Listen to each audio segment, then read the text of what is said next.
Bueno, atzalde hon danoi, eta ongitorri apirileko ohiko planotara. Horrela, Kontxi. Gezerrengadako lehenengo puntu da martxoaren 31ko aktaren onarpena.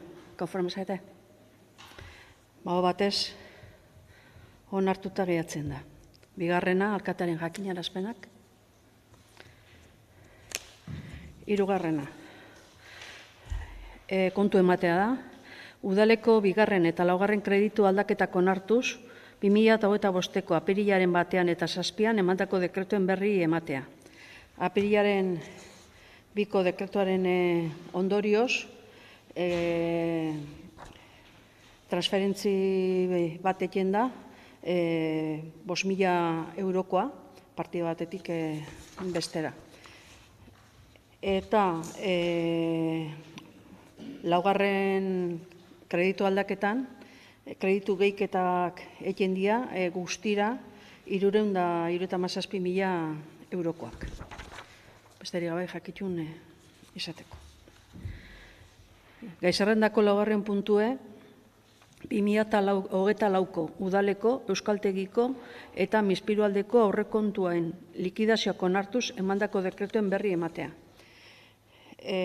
Udaleko likidazioa onartu zen martxoaren 26ko dekretu baten bitartez, eta bertan, ez dakit, zehozara esaterren, datun bat ematearen haute esan da. Kreditu gehigarriak, gerakinak guztira, 7.846.116,2 euro dia. Euskaltegiko likidazioa baita data berdineko beste dekretu baten bitartez onartu zen, eta kasu honetan, kreditu gerakinak guztira, 526.200 eta 219,80 eurokoak dira. Eta Mispirualde egoitzarenak, baita fetxa berdineko dekretu baten bitartez, 13.500 eurokoak. Besterik gabe, jakitun izateko. Bosgarrena, lan eremuan sustantziadun eta sustantziari gabeko adikzioak prebenitzeko bigarren planaren onarpena.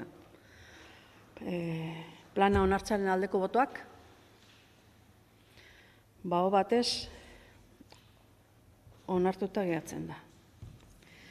Gai zerrendaz kanpo eta eskaera eta galderen puntura pasa baino lehen, beste puntu bat aztertzea proposatzen zaizue. Eta da, Berener Kooperatibako batzar nagusian udalaren ordezkariaren izendapena. Gai hori aztertzearen aldeko botoak, aho batez onartuta, proposamena da, aurretik, de hecho, onartuta zegoen, baina, noain urtarrian, otsailean, onartu gendunez, bazkidetza kontratua jarraian, daukagu onartu beharra, ordezkariaren izendapena, eta proposamena da bere egunean onartutako berdine. Udalaren ordezkari batzar nagusian Marke Lazkargorta izatea. Proposamen hori onartzaren aldeko botoak, bago batez, onartuta gehatzen da. Eta azkena eskara eta galderak. Honetan bukatutzat emongo inuke, apirileko plano. Mila esker.